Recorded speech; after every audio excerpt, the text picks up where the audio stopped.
Hello, everyone, and welcome back to the Sedona International Film Festival. I'm Carol Kahn.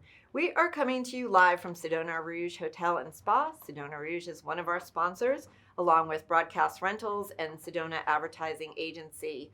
Thank you again to all of our sponsors for participating in our festival. And I'd like to present Michelle. Hi. Hi, how are you? Good, how are you? Good. Tell us the title of your film. My film is called OVERSHARE, and it's a short comedy. And tell us a little bit more about it. I know we have a trailer, but tell us a little bit more about it. So I feel like probably the most I can say without spoiling anything is that it's about a woman and her relationship with her rideshare driver.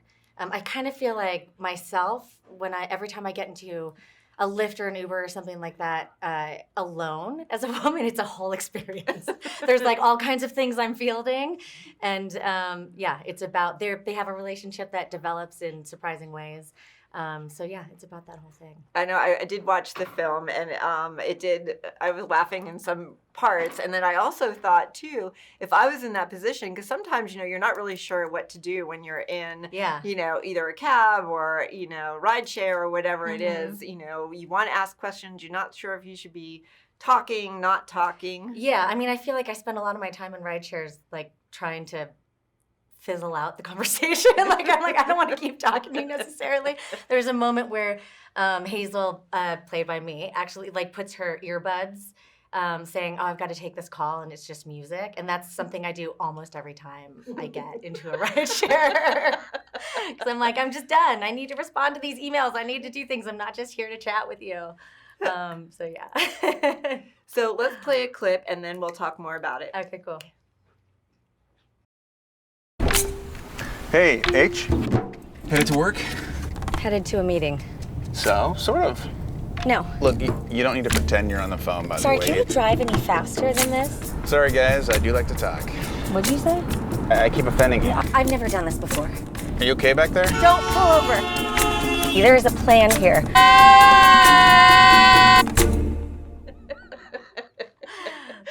This was a lot of fun also because Avi, who stars in it with me, is actually a very dear friend from growing up. And we grew up in like high school drama together and stuff like that too. So we had a blast. Oh my gosh. And you are no stranger to acting. Yeah. You've done some acting in television. So tell us a little bit about that. Right now I'm working on a show called High School Musical, the series on Disney+. I play Nini. She's sort of the central character. I play one of her two moms. And it's been a blast. It's just like, it's a great group. It's a great set. It's a bunch of musical theater nerds like me. And it also, has like strong female characters. I mean, it's like I set out to make something that was uniquely from a female perspective.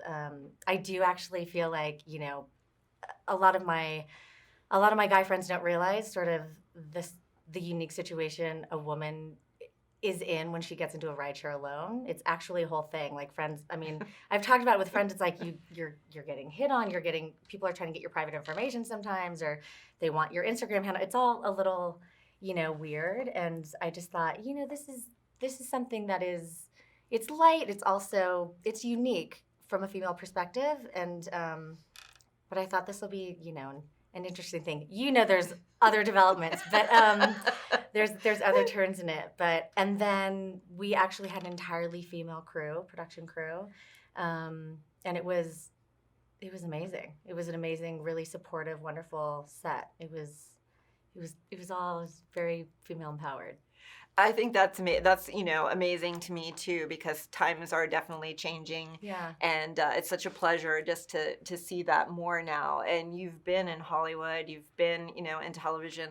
So seeing the changes, how are you feeling about all of that now? I mean, I feel like it's an exciting time. I feel like this is my directorial debut, and I realized just a few years ago that I've always wanted to direct, and I kind of always thought of it as a dude's gig, and I didn't even consciously realize that, and then I thought, wait, I can do this. I have this kind of vision. I have this kind of perspective, and then it was just, okay, so how do I start making this happen? I don't want to just act and write anymore. I want to I want to be the decision maker. I want to have the vision. And then I want to bring on board people who are excellent at their job and rely on them.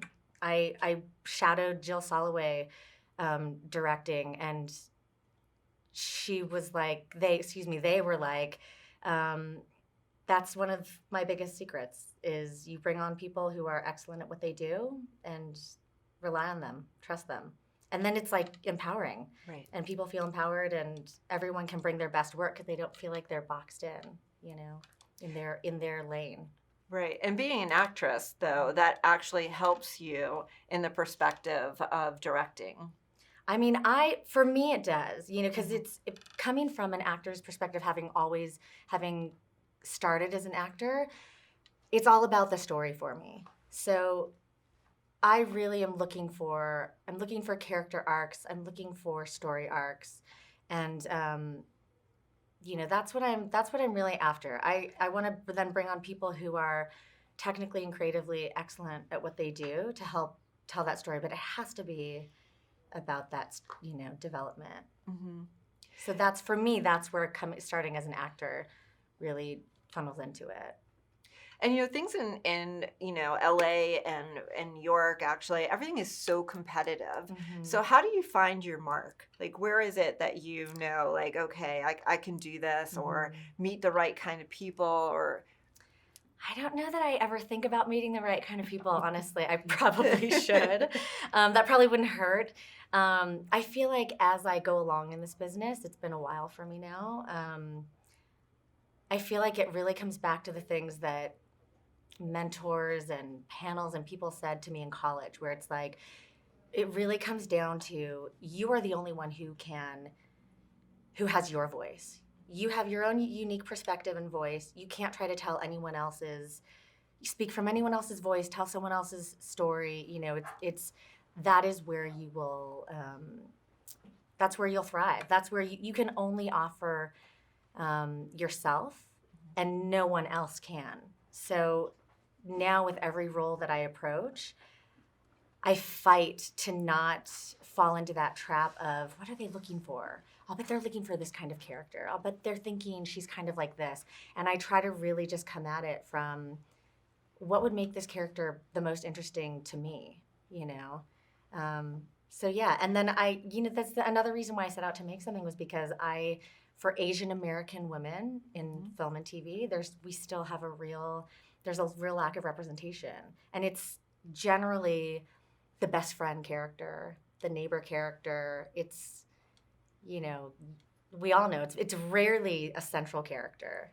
And a character that does not, it's not specifically about that person's Asianness. Mm-hmm. Yeah. But we're seeing more of that. We're seeing more Asians in television roles and film roles and all of that. Yes, we're just getting there. We're we got to keep pushing. Well, I expect great things from you. Come on. I mean, this is your first. When's the second coming out? Thanks. I will keep that in mind. I'll take it as a charge. Yes, absolutely. I'm putting you to the task. Thank you. Now, this is your first time in Sedona? Yeah, I mean, since I was a kid. I came, you know, as a kid and did Slide Rock and thought it was stunning. Now I want to bring my kids. It's amazing. It's gorgeous. And the people are lovely. The food is really good. I didn't think about that. I wasn't expecting that. The food's been excellent. Everyone's talking about the food at the film festival. Yes. Everyone's pleasantly surprised. And your experience so far at the film festival? It's been wonderful. The audiences have been great and warm, and everyone involved. The festival is very organized, and everyone's been lovely and just ready to, you know, help with a smile. And it's been a really wonderful community. That's awesome. Yeah, it's a great excuse to be here. Well, you don't need any excuses. And your film, when's it being shown? Our first screening is today, Wednesday the 26th at 1 p.m. We'll screen again on Friday evening at 7 p.m. Awesome. So we're in the shorts, the shorts block number 6, I think. Okay, and how can people find out about your film? This is a good question. We don't have any website or social media yet. This is our very first festival too. So we literally, it's like our posters are hot off the presses just in time to be here in Sedona. So yeah, you guys are breaking us in. We're breaking in Overshare. Well, then everybody just needs to run over to the theater to see this. Exactly. Is exactly what needs to happen.